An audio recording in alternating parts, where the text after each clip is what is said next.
일단 그 저번 주에 톡방에서 이제 나왔던 이슈인데요. 잔금을 다 치렀는데 키를 못 받는답니다. 그래서 이제 보니까 내용이 그래요. 21년 12월 9일 날 이제 어느 커뮤니티에 올라온 글인데요. 내용이 이렇습니다. 입주 잔금을 치르고 키를 받으려고 하니까 청약 시에 기존 주택 처분 조건으로 청약을 했기 때문에 기존 주택 처분 계약서를 가지고 와야 키가 반출된다는데 법적 근거가 있는 건가요? 처분 조건으로 청약했다는 것이 그 법적 근거라고 입주센터에서 말을 해요. 기존 주택은 처분하려고 매도를 걸었지만 팔리지가 않고 있고 새 아파트에는 입주, 청소, 붙박이, 이사 등등 모두 예약을 했는데 올 수도 상태입니다. 준공 후에 6개월 안에 팔면 되는 걸로 알고 있는데 아직 기간이 도래하지 않았는데 정당한가요? 이렇게 되어 있습니다. 통상적으로 우리 이거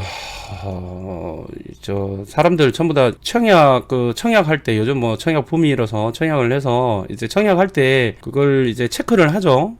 무주택자냐, 그리고 1주택자냐, 1주택 이상의 다주택자냐, 그 다음에 이제 가로 열어놓고 그거 있죠. 체크하는 공문안에 기존 주택을 처분하겠다, 처분 조건으로 할 거냐, 뭐 이렇게 되어 있습니다. 그럼 이제 보통 보면 무주택자 먼저 올리고, 그 다음에 75%죠. 제가 청약에 대해서는 그렇게 잘 모르긴 합니다만은 75% 이제 하고 나머지 이제 가지고 특공 빼고 75 일반 분양분 이제 75%는 이제 점수죠.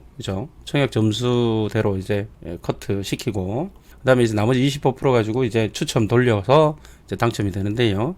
근데 그때도 이제 무주택자 우선인데 1주택자도 무주택자하고 같은 지위로서 청약을 할 수 있게끔 하는 것이 기존 주택을 처분하겠다. 그 처분을 이제 준공 후에 6개월 안에 매도, 파는 것으로 소유권 넘기는 것으로 하면 똑같이 이 무주택자와 이제 25% 당첨될 수 있는 기회를 부여하겠다 해서 보통 이제 기존 주택 팔겠다 하고 이렇게 하죠. 그런데 이제 보통적으로 이 지금 올려주신 이분처럼 똑같습니다.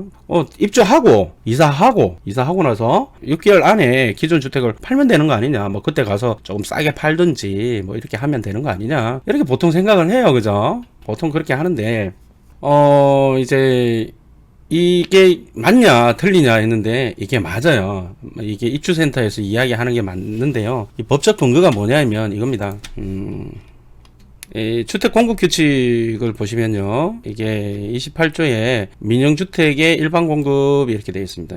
일반 공급 되어 있는데 여기에 보면 자 11항 마지막에 보면 제8항 제2호에 따라 1주택을 소유한 세대, 분양권 등을 소유한 세대는 제외한다. 1주택을 소유한 세대에 속한 사람이 주택을 공급받으려는 경우에는 다음 각 호의 요건을 모두 갖추어야 한다. 그러면 제8항 2호가 뭔지를 일단 봐야 되겠죠. 요 8항 2호에 가보면 여기입니다. 투기가열지구 8항의 청약가열지역 수도권 및 광역시에서 제2항부터 7항까지 규정에 따라 추첨의 방법으로 입주자를 선정하는 주택수보다 추첨 대상자가 많으면 다음 각 호 순수에 따라 입주자를 선정해야 한다 해가지고 1항에 보면 자 아까 말씀드린 대로 추첨의 방법으로 공급되는 주택수의 75%를 무주택 세대 구성원에게 공급한다 이렇게 되어 있고요. 나머지 25%는 자 1호에 따라서 무주택 세대 구성원에게 공급하고 남은 주택을 포함한다 해놓고 여기에 무주택 세대 구성원과, 그러니까 세대주 말고요, 세대 구성원과 점수가 안 된 사람하고 1주택을 소유한 세대에 속한 사람, 여기에 가로 쳐놓고 이게 중요합니다. 기존 소유 주택 처분 조건을 승낙한 사람으로 한정해서 그 사람들을 대상으로 공급한다 이렇게 되어 있습니다. 말씀드린 대로 아까 전에 청약할 때에 1주택이지만 기존 주택을 처분하겠다라고 서약 체크를 하고 청약을 해서 그 당첨된 사람은 11항에 이걸 이제 적용을 받습니다. 뭐냐면 다음에 요건을 모두 갖춰야 된다고 되어 있습니다. 1호에 보면 공급받은 주택의 입주 이전에 기존 소유 주택의 소유권 처분을 승낙할 것. 자, 체크했잖아요. 자, 그 다음에 두 번째, 공급받은 주택의 입주 예정일 이전에, 자, 입주 예정일 신축 아파트 이제 청약 당첨돼서 간 아파트 들어갈 아파트 입주 예정일 이전에 기존 소유 주택의 소유권 처분 계약에 관한 다음 강목의 어느 하나에 해당하는 신고를 하거나 검의를 받을 것. 자, 보겠습니다. 부동산 거래 신고 등에 관한 법률 제3조에 따른 신고.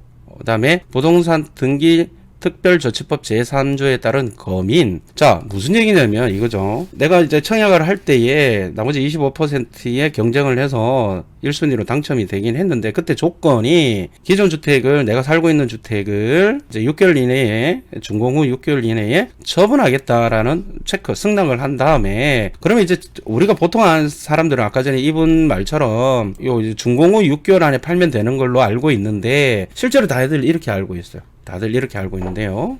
근데 그게 아니더라는 얘기지. 무슨 얘기냐면 신축 아파트 입주 예정일 이전에 집을 일단 팔아야 돼요. 최소한 계약서라도 써야 되는 거예요. 계약서라도 써서 그 계약서를 이제 거래신고, 부동산 거래신고를 했다던가 아니면 구청에 검인을 받았다던가 요 계약서 검인을 받았다던가 이게 되어서 집이 확실하게 팔렸다라는 걸 갖다가 입증을 해야지 신축 아파트 들어갈 수 있다라는 거죠. 당황스럽죠. 이때까지 아시고 계시는 분들은 전부 다 이분처럼, 준공해서 이사 가고 6개월 안에 팔면 되지 않겠느냐, 이렇게 생각을 했는데, 아니더라는 거죠. 그 법적 근거가 결과적으로 이 주택 공급 규칙에 나와 있습니다. 이게 2018년 12월 11일 날 이렇게 그때부터 적용이 되었습니다. 그러면 이분은 되게 깝깝해질 것 같아요. 그죠? 집을 처분하려고 매도하려고 부동산에 내놨는데 팔리지 않는다며 골 때리는 거죠, 이거.